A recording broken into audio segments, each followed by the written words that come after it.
नमस्कार, मैं doctor Padmalochan शंखुआ, reader एवं विभागाध्यक्ष पंचकर्म विभाग, राजकीय आयुर्वेद चिकित्सा महाविद्यालय एवं चिकित्सालय वाराणसी से हूँ। सर्वप्रथम मैं आयुष संवाद में मुझे बोलने के लिए मौका दिया गया है, इसलिए मैं प्रदेश के मुख्यमंत्री आदरणीय योगी आदित्यनाथ जी का धन्यवाद करता हूँ। इसके साथ हमारे आयुष विभाग के प्रमुख सचिव श्री प्रशांत त्रिवेदी जी का भी धन्यवाद करता हूं, विशेष सचिव श्री राजकमल यादव जी का एवं निदेशक आयुर्वेद सेवाएं प्रोफेसर सत्यनारायण सिंह जी का भी धन्यवाद करता हूं। इसके साथ निदेशक पाठ्यक्रम मूल्यांकन श्री सुरेश चंद्र जी एवं प्रिंसिपल राजकीय आयुर्वेद महाविद्यालय एवं चिकित्सालय वाराणसी के प्रोफेसर नीलम गुप्ता जी के मैडम का भी धन्यवाद करता हूँ। जैसा कि हम लोग जानते हैं, पंचकर्म विभाग में बहुत सारे बीमारियों का चिकित्सा की जाती है। पंचकर्म एक ऐसी चिकित्सा है जिसमें हम उसको शोधन चिकित्सा कहते हैं। इसमें विशेष करके जो जोड़ों में जो दर्द होता है, दर्द की जो बीमारियां हैं, उसमें पंचकर्म की चिकित्सा की जाती है। हम लोग आमतौर पर जानते हैं जोड़ों में जो दर्द होता है, घुटने में या अन्य जोड़ों में जो दर्द होता है, उसमें कई प्रकार की बीमारियां होती हैं और बोलचाल की भाषा में उसको हम लोग गठिया कहते हैं। लेकिन वास्तविकता यह है, जब बढ़ती उम्र के साथ साथ 40 साल उम्र से ज़्यादा हो जाती है, उसमें जोड़ों में एक जो द्रवांश रहता है वो धीरे धीरे कम हो जाता है। ये द्रवांश कम होने के वजह से जो हड्डियां हैं वो आपस में टकराता है, घिसता है और इससे धीरे धीरे उसमें दर्द शुरू होता है और ये दर्द धीरे धीरे बढ़ता रहता है। आदमी अपना जो दैनंदिन कार्य वो नहीं कर पाता है। इसमें कभी कभी लोग अपना जो दर्द कम करने वाला दवाइयाँ खा के अपना जो दैनंदिन काम उसको मैनेज कर लेते हैं। लेकिन ये सारी चीज़ों में आयुर्वेद में जो पंचकर्म विभाग के जो चिकित्सा है वो बहुत कारगर होता है। इसीलिए हम लोग क्या करते हैं, जो हमारा स्नेहन स्वेदन जो है और जो बाह्य बस्तियां हैं वो सब हम प्रयोग करते हैं। विशेष करके जो जोड़ों में जो दर्द होता है उसमें हम लोग क्या करते हैं, जो औषधियाँ जो तेल होता है, जैसा कि महानारायण तेल है, महाविषगर्भ तेल है, पंचगुणा तेल है, इसमें से कोई भी तेल हम औषधीय तेल अगर ऐसे भी प्रयोग करेंगे या चिकित्सीय परामर्श लेकर प्रयोग करेंगे, उसको हम थोड़ा ऐसे कर सकते हैं, थोड़ा गुनगुना करके अपना घुटने में मालिश करेंगे। 10-15 मिनट तक मालिश करना है। उसके बाद 10 मिनट समय छोड़ देते हैं और उसके बाद जो तरह तरह की सिकाई करने की विधियां हैं उसमें से कोई भी विधि हम प्रयोग कर सकते हैं, जैसा कि नाड़ी स्वेद है, सर्वांग स्वेद है, इंफ्रारेड सुडेशन है, ये सारे हम स्वेदन कर सकते हैं। अगर ये सारे व्यवस्था नहीं मिल पाता है, हम लोग ऐसा कर सकते हैं कि रेड की हरी पत्ते, मदार की पत्ते, धतूरा की पत्ते, ये सारे पत्ते को थोड़ा थोड़ा लेके हम लोग उसको क्या करते हैं ना, काट के 2 ठो पोटली बना लेते हैं। सूती कपड़ा में उसको बांध के 2 ठो पोटली बना लेते हैं। उस पोटली को हम तावा में गरम करके, जहां हम ये जो औषधीय तेल मालिश किए हैं उसको हम बारी बारी करके वो पोटली को सिकाई करते हैं। ये 10 से 15 मिनट होना चाहिए। मैं फिर से बता रहा हूँ, तेल मालिश हम 10 मिनट करेंगे और 10 मिनट समय छोड़ देंगे। उसके बाद ये पोटली से हम 10 मिनट सिकाई करेंगे। तो ये सिकाई करने से अगर लगातार हम इसको सिकाई करेंगे, उसमें क्या होता है, जो जोड़ों में दर्द है वो धीरे धीरे कम हो जाता है।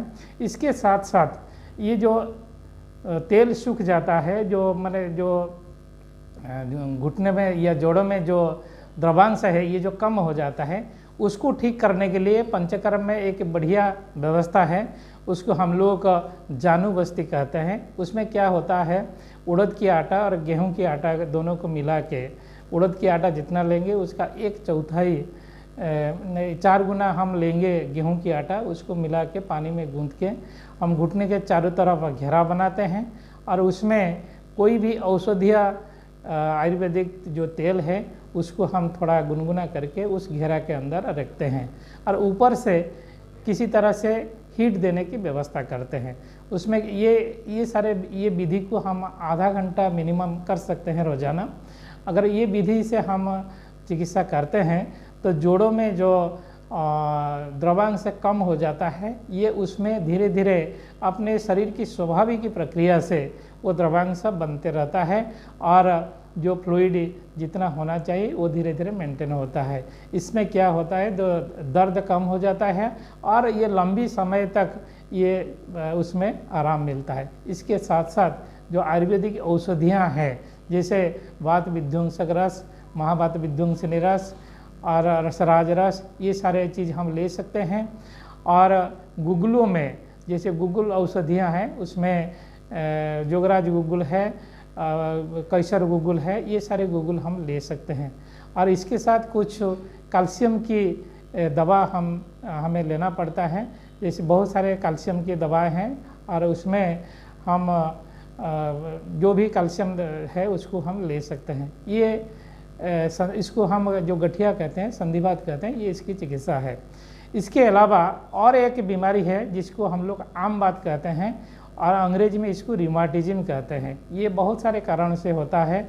कुछ दिन में क्या होता है, जो जोड़ों में ये जो द्रवांश है वो धीरे धीरे जितना ज़रूरत होता है, जितना उसमें रहना चाहिए, उसमें बढ़ जाता है। उसमें जोड़ों में सूजन होता है, फ्लूइड जम जाता है और दर्द होता है। इसको हम लोग आम बात कहते हैं। इसमें कभी कभी बुखार भी आता है। इसमें पंचकर्म में हम लोग रुक्ष स्वेद प्रयोग करते हैं, विशेष करके बालू का स्वेद प्रयोग करते हैं, कोई तेल मालिश नहीं करते हैं। इसमें नदी का जो लाल बालू है उसको हम तावा में गर्म करके एक सूती कपड़ा में पोटली बनाते हैं और उसको धीरे धीरे लेके पोटली को लेके जोड़ों में जहाँ ये सूजन हुआ है, फ्लूइड जमा हुआ है, उसको सिकाई करते हैं। ये शुष्क स्वेद कहते हैं। उसमें जो फ्लूइड बढ़ा हुआ रहता है, जो द्रवांश उसमें बढ़ जाता है, वो धीरे धीरे घटता है। इसके साथ साथ कुछ आयुर्वेदिक औषधियों को भी लेना पड़ता है, जैसे आम्बातारी रस है, जोगराज गुगल है और सारे दवाएं हैं, उसको चिकित्सीय परामर्श करके हम लेते हैं और ये सिकाई करते हैं। इसके अलावा कुछ विशेष पंचकर्म चिकित्सा है, जैसे वैतरण बस्ती है, उसको हम देने से उसमें विशेष आराम मिलता है और वमन विरेचन भी करा सकते हैं। ये सब चिकित्सा हम करके आम बात जैसे एक गंभीर बीमारी है उसमें हम उसको राहत दिलाते हैं। इसके अलावा आम बात और संधिवात, ये इसके अलावा हम लोग और एक बीमारी देखते हैं जो जोड़ों में दर्द होता है, उसको वात रक्त कहते हैं। अंग्रेजी में इसको गाउटी आर्थराइटिस कहते हैं। प्रोटीन जो हम खान पान में लेते हैं, उसमें एक विशेष प्रकार की प्रोटीन लेने से, वो प्रोटीन शरीर में उसकी मात्रा ज़्यादा होने से या प्रोटीन की जो परिपाक होना है वो परिपाक अगर ठीक से नहीं होता है, उसमें शरीर में हमारा ब्लड में यूरिक एसिड बढ़ जाता है और ये यूरिक एसिड बढ़ने से जो बीमारी होता है उसमें छोटे छोटे जोड़ों में दर्द होता है और ये चूहा काटने की तरह से, चूहा काटने से जैसे दर्द होता है उसी तरह दर्द होता है। उसको हम वात रक्त कहते हैं, अंग्रेजी में इसको गाउटी आर्थराइटिस कहते हैं। इसमें भी पंचकर्म में बहुत सारे अच्छा चिकित्सा है। इसमें विशेष करके रक्त मुक्षण की चिकित्सा बताया गया है। पंचकर्म जैसे हम लोग जानते हैं उसमें 5 मुख्य चिकित्सा है, वमन, विरेचन, बस्ती, नस्य और रक्त मुक्षण। ये रक्त मुक्षण वाली चिकित्सा उसमें हम वात रक्त में कर सकते हैं। रक्त मुक्षण में जो ट्रेडिशनल विधियां हैं उसको हम प्रयोग कर सकते हैं। इसके अलावा आजकल एक नया विधि से रक्त मुक्षण करते हैं, उसमें कटिंग सिरिंज से, जो डिस्पोवेन है, डिस्पोजेबल सिरिंज है, उसको 10 ml सिरिंज का सामने के हिस्सा हम लोग उसको काट देते हैं और जहाँ रक्त मुक्षण करना है वहाँ थोड़ा स्किन में स्क्रैपिंग करके उस कटिंग सिरिंज का जो कटा हुआ एंड है उसको वहाँ वेकम बना के वहाँ लगा देते हैं। उसमें क्या होता है, जो ब्लड है वो ब्लड धीरे धीरे वेकम के अंदर, सिरिंज के अंदर आ जाता है और ऐसे हम 4-5 सिरिंज से उस ब्लड को निकालते हैं। उसमें क्या होता है, जो ब्लड जो पेरिफेरल ब्लड है उसमें वो सिरिंज में आ जाता है और यूरिक एसिड लेवल भी उसमें कम हो जाता है। तो इस तरीके से हम उसको राहत तुरंत दे सकते हैं। इस विधि के अलावा एक स्वतंत्र तेल है जिसको हम पिंड तेल कहते हैं, वो पिंड तेल भी हम वात रक्त में प्रयोग कर सकते हैं और पंचकर्म की जो अन्य विधियां हैं, जैसे वमन है, विरेचन है, ये सब भी बस्तियां हैं, ये सब हम प्रयोग कर सकते हैं। तो ये जो सामान्यतया जो गठिया हम कहते हैं, जोड़ों में जो दर्द है, इसमें ये मुख्य रूप से मैं 3 बीमारी बताया, संधिवात है, आम बात है, वात रक्त है।